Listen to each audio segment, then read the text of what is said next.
Welcome students, how are you all? Today I am starting our partial fraction chapter 21. Exercise 21.1 question हमारा resolve into partial fraction.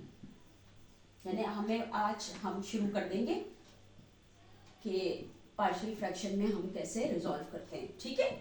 अच्छा, book में जो है वो बहुत कंफ्यूजिंग दिया हुआ है, A1, A2, A3, तो उसमें कॉम्प्लिकेशंस हो जाती हैं, इसलिए मैंने ये वाले टर्म्स यूज़ नहीं की। मैंने टर्म ABCDEF करके मैंने यूज़ किया है कि किस तरह से हम इसको स्प्लिट करेंगे। अच्छा, आप देख रहे होंगे, मैंने आपको इससे पहले वाले इंट्रो में दिया था कि हम रिजॉल्व करेंगे पार्शियल फ्रैक्शन को 4 वेज में।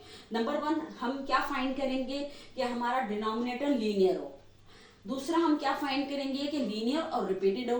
तीसरा, मैंने क्या बोला था कि क्वाड्रेटिक इक्वेशन डिनोमिनेटर में होगी। और चौथा था क्वाड्रेटिक इक्वेशन रिपीटेड होगी।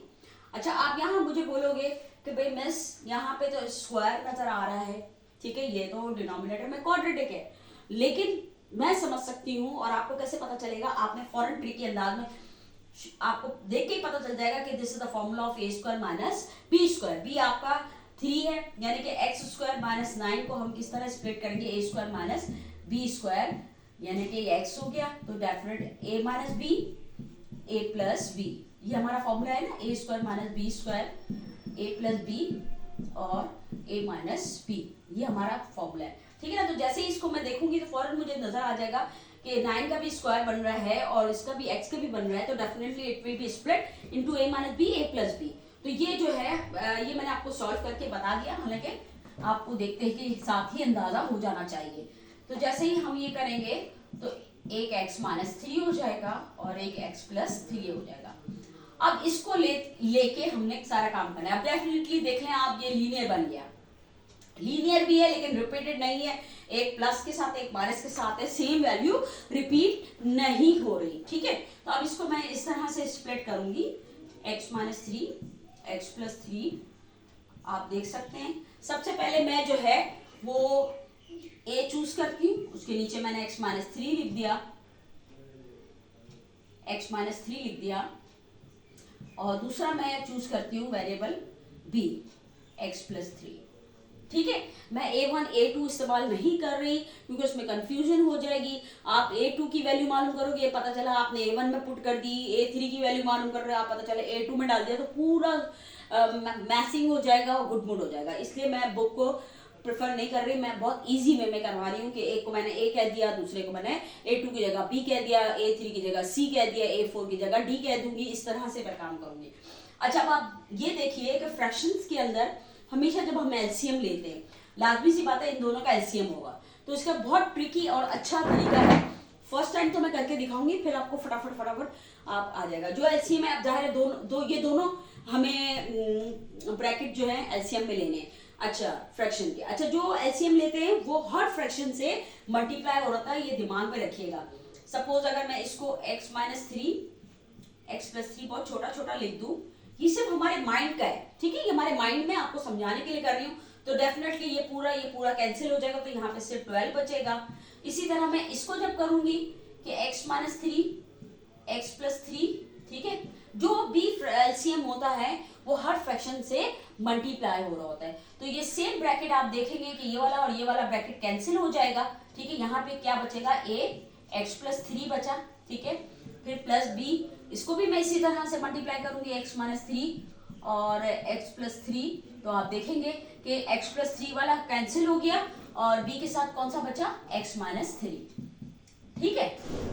तो बाद में आप इसको अरेज कर दीजिएगा, ये तो सिर्फ समझाने के लिए मैंने किया था, सही है, समझाने के लिए किया था ताकि आपको फौरन बात को समझ में आ जाए, सही है, ये मैंने कर दिया। अब आप क्या करेंगे कि जो आपको लीनियर दिया हुआ है उसी को लेके आप पुट कर देंगे इन वैल्यूज में, x की वैल्यू को, ठीक है। जैसे सपोज x माइनस 3 दिया हुआ है, आपने x माइनस 3 को इक्वेट किया 0 के, तो x इज इक्वल टू 3 आ गया। फिर आप x प्लस 3 को भी इक्वेट करेंगे 0 के, तो x is equal to minus 3 आएगा। अब एक दफा मैं पुट करूंगी x इज इक्वल टू आपका 3 पुट कर रही हूँ, ठीक है, फिर दूसरे में माइनस 3 पुट करूंगी, 12 इज इक्वल टू 8, 3 प्लस 3 और प्लस बी 3 माइनस 3, तो डेफिनेटली 3 माइनस 3 तो 0 हो जाएगा, तो ये 0 हो जाएगा। 3 3 ये हो जाएगा 6a, तो a is equal to 12 divided by 6, तो 6 2 जा 12, a की वैल्यू आ गई 2। इसी तरह फिर मैं इसको एडजेसेंट साइड पे मैं कर देती हूँ कि put x is equal to minus 3, तो 12 is equal to a 3 minus 3, ये 0 हो जाएगा, और इसके अंदर जो है b जो है आपका माइनस 3 देख रहे हैं, ये तो 0 हो जाएगा, और ये 12 is equal to minus 3 minus 6 हो जाएगा, माइनस 6 b, तो b is equal to 12 upon minus 6, तो इज इक्वल टू माइनस 2, तो b की वैल्यू आ गई माइनस 2।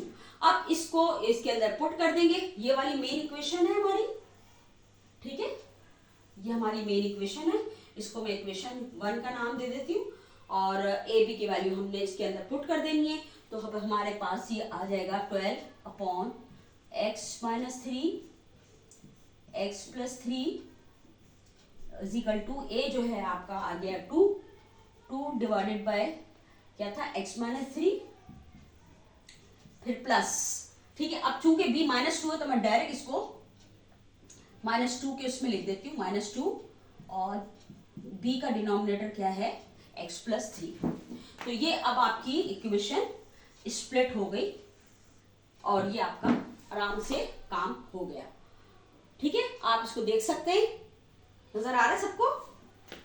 Late me check.